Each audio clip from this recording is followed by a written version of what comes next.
Hello everyone, welcome to my YouTube channel honours student. हम probability distribution कर रहे थे जिसका नेक्स्ट टॉपिक है पॉइजन डिस्ट्रीब्यूशन बेस्ट फिट। तो हमने पॉइजन डिस्ट्रीब्यूशन का फॉर्मूला देख लिया था। वो होता है P इज इक्वल टू में e raise to the power minus lambda, lambda की पावर x अपॉन में x फैक्टोरियल। और ये लैम्डा क्या होता है? ये लैम्डा का मतलब होता है मीन।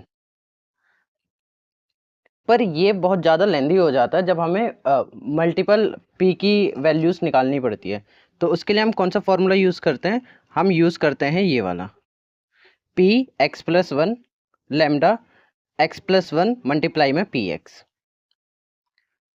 अब हमें ये भी पता है कि जब भी हम मोर देन के लिए निकालते हैं, फॉर एग्जांपल अगर हम निकाल रहे हैं कि प्रोबेबिलिटी निकाल रहे हैं एक्स मोर देन थ्री की, तो हम कैसे लिखते हैं इसको?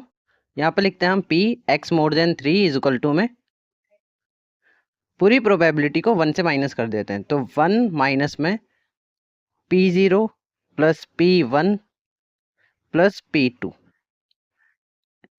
तो इस तरह से हम माइनस करते हैं तो हमारे पास प्रोबेबिलिटी आ जाती है प्लस पी थ्री। तो हमारे पास ये प्रोबेबिलिटी आ जाती है एक्स ग्रेटर देन थ्री की। लेकिन जब यहाँ पे इक्वल टू लगा देते हैं तो हम क्या करते हैं, इस चीज़ को पी थ्री को इन्वॉल्व नहीं करते। ये चीज़ हमने पिछले लेक्चर में कर ली थी। अगर आपने वो लेक्चर कवर नहीं करा है तो उसको देख लीजिएगा, उससे काफ़ी कॉन्सेप्ट क्लियर हो जाएंगे।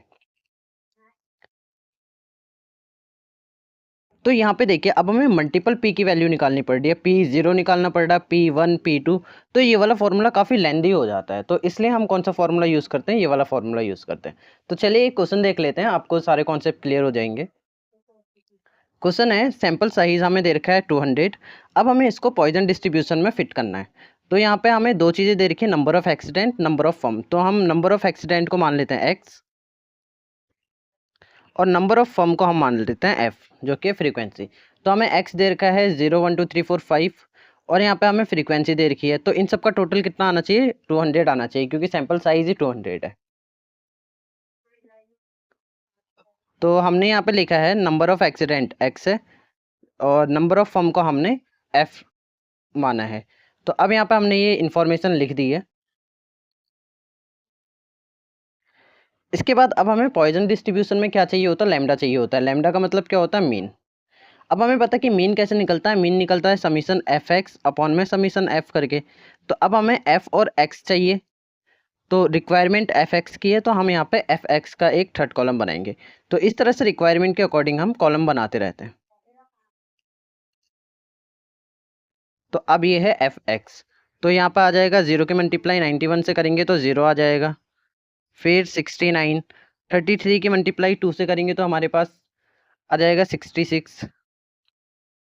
3 4 ज़ा 12, 4 2 ज़ा 8 एंड 5 1 ज़ा 5। तो अब हम इसका कर देंगे समीशन। तो जब हम इसका समीशन करेंगे तो हमारे पास आंसर आ जाएगा 160 और एफ का समीशन सैंपल साइज के बराबर ही होगा 200। तो अब हम मीन निकालेंगे। तो मीन निकालने के लिए हम क्या करेंगे? फॉर्मूला लगा लेंगे। मीन इज इक्वल टू क्या होता है? समीशन एफ एक्स अपॉन में समीशन एफ। तो यहाँ पे आ जाएगा 160 अपॉन में 200। तो जब हम इसको सॉल्व करेंगे तो हमारे पास वैल्यू आ जाएगी 0.8। और मीन का मतलब ही पॉइजन डिस्ट्रीब्यूशन में लैम्डा होता है, तो लैम्डा की वैल्यू कितनी आ जाएगी? 0.8 आ जाएगी। तो अब हमें क्या निकालना है? पॉइजन डिस्ट्रीब्यूशन का पी एक्स निकालना है। ये हमें यहाँ पे पी एक्स की ज़रूरत होती है, तो हमें पी एक्स निकालना होता है।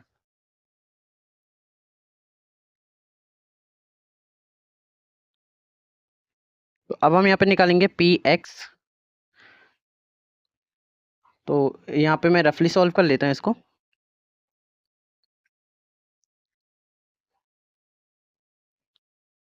तो पी एक्स का फॉर्मूला क्या होता है? ई माइनस लैम्डा मल्टीप्लाई में लैम्डा की पावर एक्स अपॉन में एक्स फैक्टोरियल। अब यहाँ पे देखिए एक्स की वैल्यू कितनी है? 0 है। तो यहाँ पे अगर हम x की जगह पे 0 पुट करेंगे तो किसी की भी पावर 0 वो कितना हो जाता है? 1। और 0 का फैक्टोरियल कितना होता है? 0 फैक्टोरियल भी कितना होता है? वो होता है 1। तो 1/1 1 ही होगा, e की पावर -8। अब e की पावर -8 हमें कैसे पता चलेगी, ये हमें पता चलेगी ई टेबल से।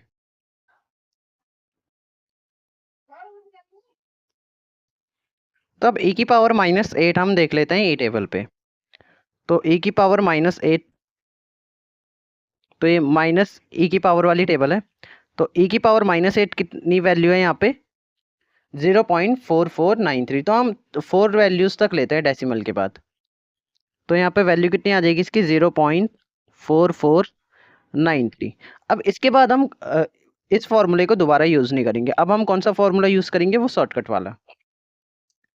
जो फॉर्मूला क्या होता है, वो होता है पी एक्स प्लस में 1 इज इक्वल टू में लैम्डा अपॉन में एक्स प्लस 1 मल्टीप्लाई में पी एक्स।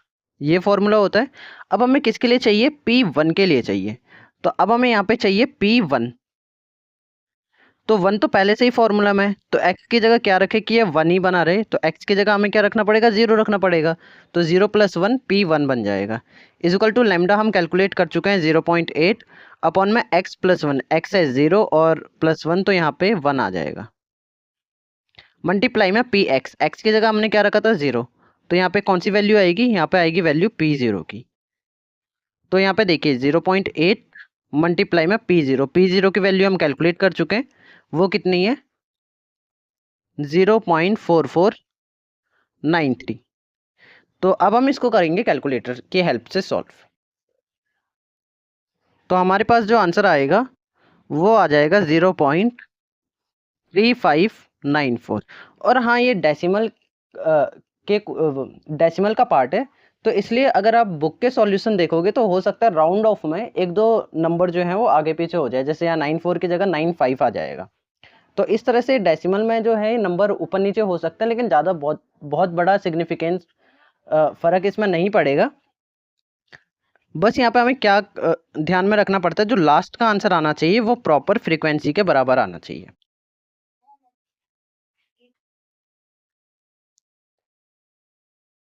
अब हम सॉल्व करते हैं P2 के लिए। तो P2 के लिए अगर हम सॉल्व करेंगे तो P + 1 फॉर्मूले में ही है, तो x की जगह क्या रखे कि ये 2 बन जाए, तो x की जगह हमें रखना पड़ेगा 1। तो हम आंसर बन जाएगा P2। लैम्डा की वैल्यू 0.8, x + 1 क्या हो जाएगा 2 मल्टीप्लाई में x की जगह हमने क्या रखा था, x की जगह 1 रखा था, तो P x की जगह पे क्या आ जाएगा, 1 आ जाएगा। अब यहाँ पे देखिए P1 की वैल्यू हम फाइंड कर चुके हैं, वो क्या है 0.394। तो हम क्या करेंगे, 0.394 को मल्टीप्लाई कर देंगे 0.8 से, और जो भी आंसर आएगा उसको डिवाइड बाई 2 कर देंगे। तो जब हम इसको कैलकुलेटर की हेल्प से सॉल्व करेंगे तो यहाँ पे आ जाएगा 0.1438। सिमिलरली अब हम P3 के लिए सॉल्व करेंगे। तो P + 1 फॉर्मूले में ही है, तो x की जगह क्या रखे कि 3 आ जाए, तो हमें 2 रखना पड़ेगा। तो लैम्डा कितना आ जाएगा 0.8 अपॉन में x + 1, x + 1 कितना हो जाएगा 3 मल्टीप्लाई में पी एक्स की जगह हमने क्या रखा था 2, तो यहाँ पर आ जाएगा P2। अब P2 की वैल्यू हम फाइंड कर चुके हैं, तो इसकी मल्टीप्लाई हम करेंगे 0.8 से और उसको किससे डिवाइड करेंगे 3 से। तो जब हम कैलकुलेटर की हेल्प से इसको सॉल्व करेंगे तो हमारे पास आ जाएगा 0.0383। सिमिलरली P4 के लिए अब देखिए, अगर हम ये शॉर्टकट मेथड यूज़ कर रहे हैं तो आंसर कितनी आसानी से आ रहे हैं, लेकिन वहीं अगर हम वही ट्रेडिशनल मेथड ये वाला फॉर्मूला यूज़ करेंगे तो यहाँ पे काफ़ी ज़्यादा टाइम लगेगा। तो इसलिए हम इस चीज़ को जब भी हमें मल्टीपल P की वैल्यूज़ निकालनी पड़ती है, बेस्ट फिट करना पड़ता है, तो हम ये वाला फॉर्मूला यूज़ करते हैं। तो अब हम करते हैं P4 के लिए। तो +1 फॉर्मूले में ही है, x की जगह हम क्या रखें कि 4 बन जाएगा, 3 रखना पड़ेगा हमें। लैम्डा की वैल्यू 0.8 है, x + 1 कितना हो जाएगा 3 + 1 4 मल्टीप्लाई में P की जगह हमने क्या रखा है 3 रखा है, तो यहाँ पे P3 की वैल्यू आ जाएगी। अब P3 की वैल्यू हम कैलकुलेट कर चुके हैं, इसकी मल्टीप्लाई हम करेंगे 0.8 से और डिवाइड कर देंगे 4 से। तो कैलकुलेटर की हेल्प से सॉल्व करने पर इसका आंसर आ रहा है 0.0077। तो ये हमारा आंसर निकल गया। अब यहाँ पे पॉइजन डिस्ट्रीब्यूशन में जो लास्ट फ्रीक्वेंसी होती है ना, वो हम डायरेक्ट नहीं निकालते। जैसा हम यहाँ पे डायरेक्ट नहीं निकाल सकते P5 के लिए 1 + 4 करके, तो 4 + 1 डायरेक्ट नहीं निकाल सकते। इसके लिए हमें क्या निकालना पड़ता है, हमें यहाँ पे निकालना पड़ता है P x greater than equal to 5 कि 5 और 5 से मोर जितनी भी प्रोबेबिलिटीज़ आएगी वो हमें कैलकुलेट करनी पड़ती है पॉइजन डिस्ट्रीब्यूशन में। तो यहाँ पे बस यही वाला जो है ये स्टार पॉइंट है। तो यहाँ पे हमें डायरेक्ट 5 की प्रोबेबिलिटी नहीं निकालनी, हमें क्या निकालनी, 5 एंड मोर की प्रोबेबिलिटी निकालनी है। तो 5 एंड मोर की प्रोबेबिलिटी हम कैसे निकालेंगे, तो अभी हम देख चुके हैं कि हम मोर की प्रोबेबिलिटी कैसे निकालते हैं। अगर इज इक्वल टू लगा होता है तो हम 3 को इन्वॉल्व नहीं करते हैं, और इज इक्वल टू अगर नहीं लगा होता तो हम 3 को भी इन्वॉल्व करते हैं। तो सिमिलरली अकॉर्डिंग टू क्वेश्चन हमें किसके लिए चाहिए, हमें ग्रेटर देन इक्वल टू 5 के लिए चाहिए। तो हम कहाँ तक जाएंगे, 1, यहाँ पे हम क्या करेंगे, P0 को ऐड करेंगे, P1 को ऐड करेंगे, P2 को ऐड करेंगे, P3 को ऐड करेंगे एंड P4 को ऐड करेंगे। 5 इन्वॉल्व नहीं होगा, क्यों नहीं होगा, क्योंकि यहाँ पे इज इक्वल टू का भी साइन है। तो इन सबको ऐड करके 1 से सब्ट्रैक्ट कर देंगे तो हमारे पास ग्रेटर देन इक्वल टू 5 की प्रोबेबिलिटी आ जाएगी।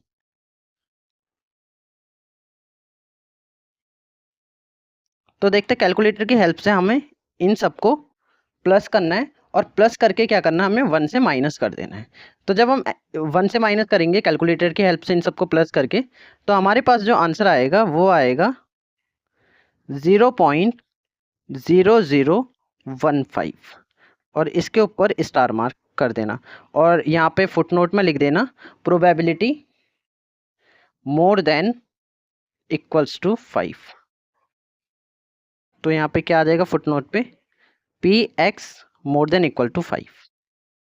इस तरह से यहाँ पे लिख के इसके ऊपर भी स्टार मार्क कर देना।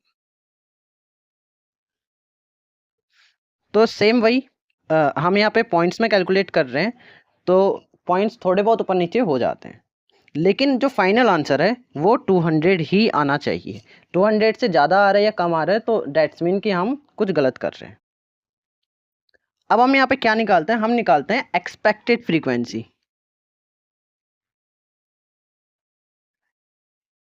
एक्सपेक्टेड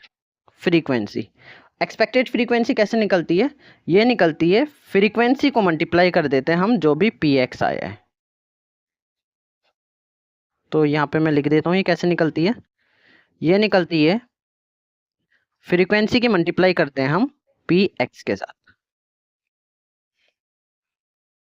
तो करके देख लेते हैं, 200 की मल्टीप्लाई करेंगे 0.4493 के साथ, तो यहाँ पे आ जाएगा 89.86। 200 की मल्टीप्लाई करेंगे 3594 से, तो यहाँ पे आ जाएगा 71.88। 200 की मल्टीप्लाई करेंगे 0.1438 से, तो यहाँ पे आंसर आ जाएगा 28.76। 200 की मल्टीप्लाई 0.383 से करेंगे तो आंसर आ जाएगा 7.66। 200 की मल्टीप्लाई 0.0077 से करेंगे तो हमारे पास आंसर आएगा 1.54। एंड 200 की मल्टीप्लाई 0.0015 से करेंगे तो हमारे पास आ जाएगा 0.3। अब इन सबको जब हम कैलकुलेटर की हेल्प से ऐड करेंगे तो हमारे पास जो आंसर आ रहा है वो आएगा 200। दैट्स मीन कि हमने ये बेस्ट फिट कर दिया है। तो फ्रेंड्स आज की वीडियो में बस इतना ही। वीडियो हेल्पफुल लगी है तो चैनल को सब्सक्राइब और वीडियो को लाइक ज़रूर करें। मिलते हैं नेक्स्ट वीडियो में।